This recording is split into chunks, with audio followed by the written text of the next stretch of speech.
the essence is the heroic surrender. And it's just a surrender to what is. It's a surrender of agenda and ego and idea, and it's just a surrender to what is. And when you can surrender to yourself and acknowledge it all and come to peace with it and learn to integrate it, then you're positioned to come into harmony with the world around you.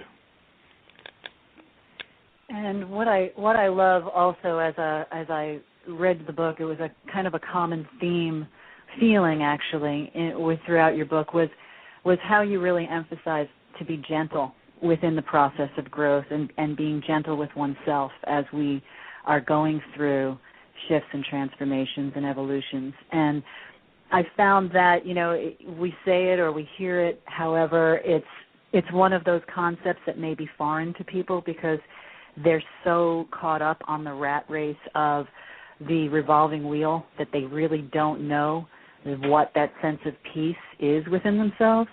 So it's almost like a foreign concept. Yeah, but to be... No, go ahead.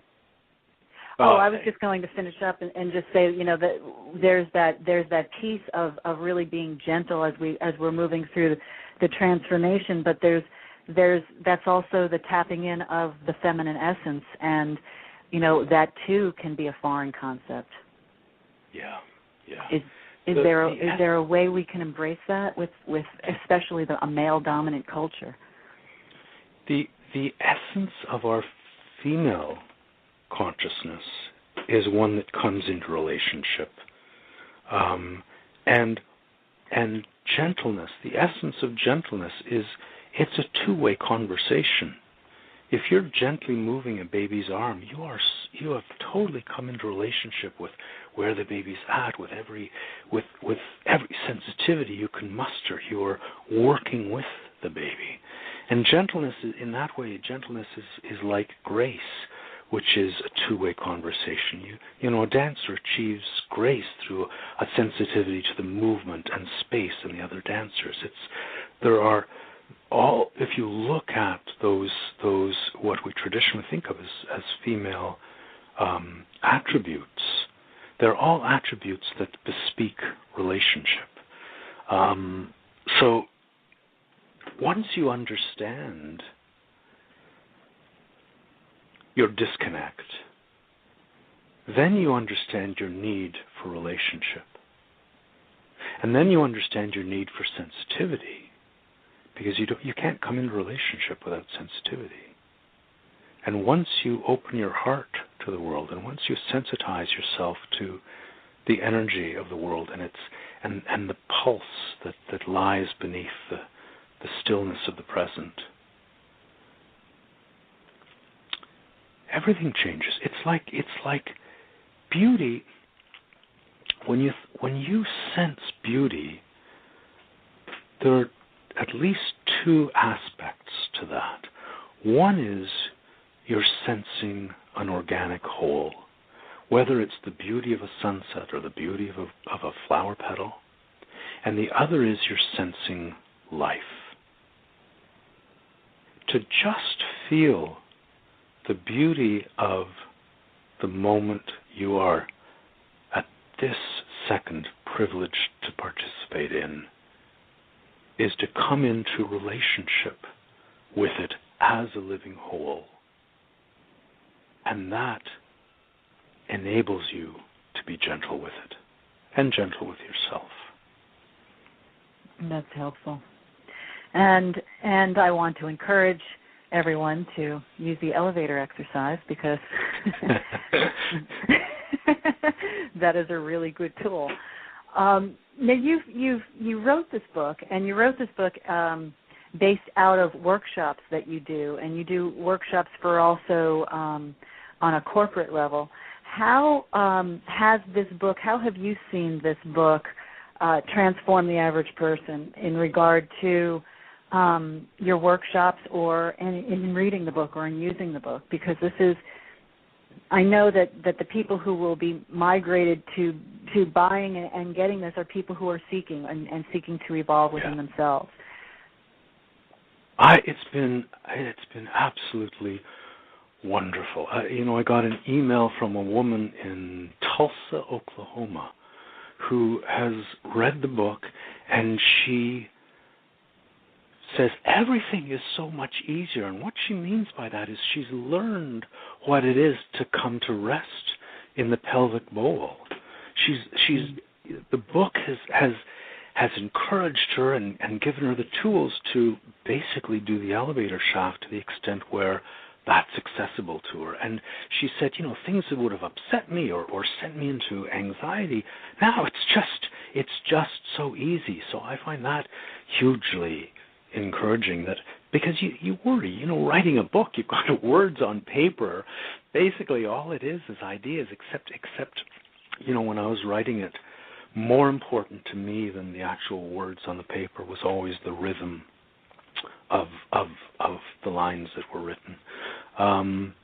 So there's that's wonderful, and then the workshops. I've got a workshop coming up in a week in Toronto, and early April in Chicago, and later in Rhode Island, and I'm like a pig in mud at these things. I just love them, and they're what's rewarding is how deeply transformative they are, and the nature of the workshop. It happens over a weekend, and I've learned that you don't achieve real transformation without experiencing confusion. And so I basically lead very gently participants into an encounter with divisions that they're carrying around in their own bodies. The way they've divided themselves from the breath, the way they've divided themselves from the energy of the legs, all these things, and so they encounter these divisions, which takes a certain amount of courage and belief, faith, I guess, and then bring them back out the other side, and something has shifted in them, something has changed, and I always, after a workshop, I get emails. I'm still. I guess a week ago, I got an email from someone who'd taken a workshop a month and a half ago, and that's just, for me, the biggest reward, to know that the work lives on in these people, and the seeds, grow roots and sprout and really shift things for people. Right, and the rippling effect of how they interact with everybody else, and how that reaction is transformative to everyone who it touches. So it's these workshops that you do, and the information that you provide in New Self, New World in the book, you've offered people not only an ability to kind of understand themselves, but you've offered them themselves back to themselves by providing these exercises and these tools to really tap in.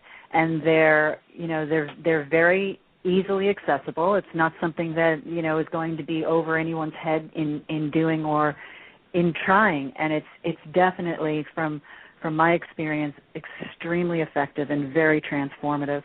And we have about 5-6 minutes left, and I'm wondering what you would like to offer. We've covered a lot, but there's so much more in this book. If you were to give our listeners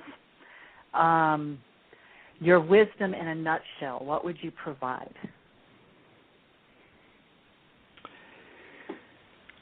Our culture has such an alienating relationship with the body, and for me, all the ideas in the world are no substitute for an embodied experience. So the elevator shaft is one thing, but there's so many aspects to just pay attention to the breath dropping into the body and releasing out, and just noticing how you diminish your breath, and noticing it without judgment, noticing it just, oh, that's interesting. And I find as soon as you bring awareness to something that has remained in the shadow, you've already begun to change it.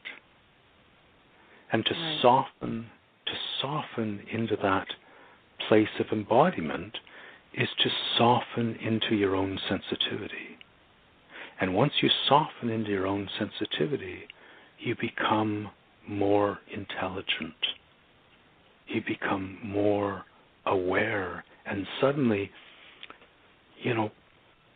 pressures and crises that were threatening, you realize, well, they were threatening because I was so imbalanced, so out of harmony, that they just threw me for a loop. And then you learn, no. The center of my being is down in the pelvic bowl. And once you make friends with that, and once you learn how to drop into that place, your security of being is always there waiting for you. And the things that drive us, the anxieties, the cravings, the need for control, all these are issues that arise because we've lost our security of being, our security of being here now in the present. And to recover that is just such a gift. And that is a beautiful gift. And that's, there's such truth in the simplicity of breath, and yet, many people take it for granted.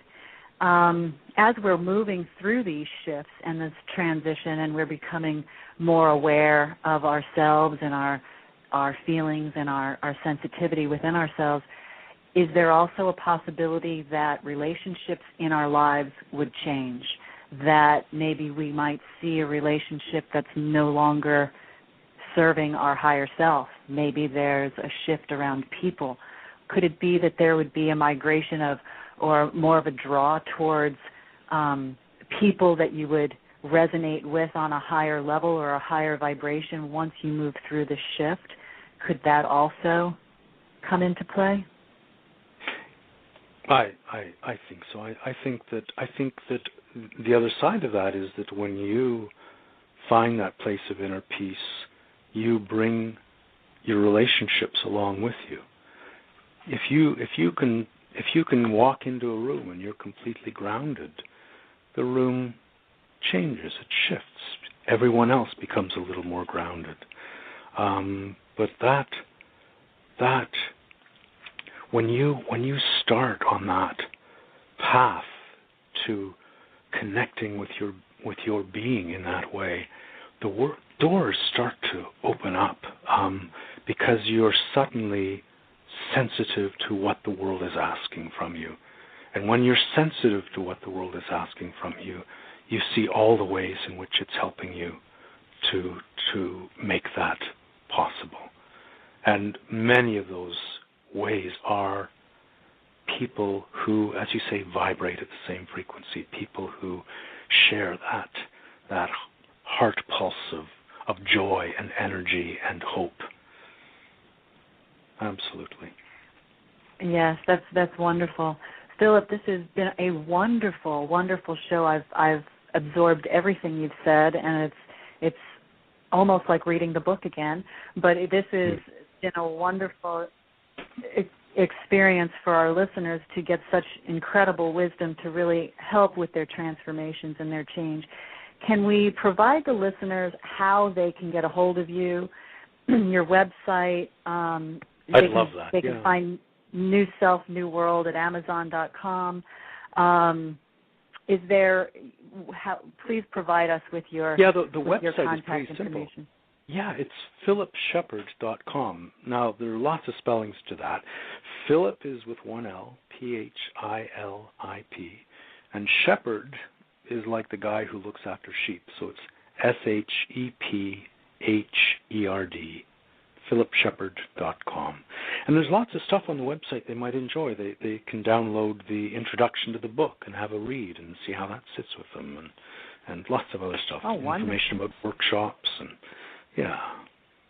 Wonderful, wonderful.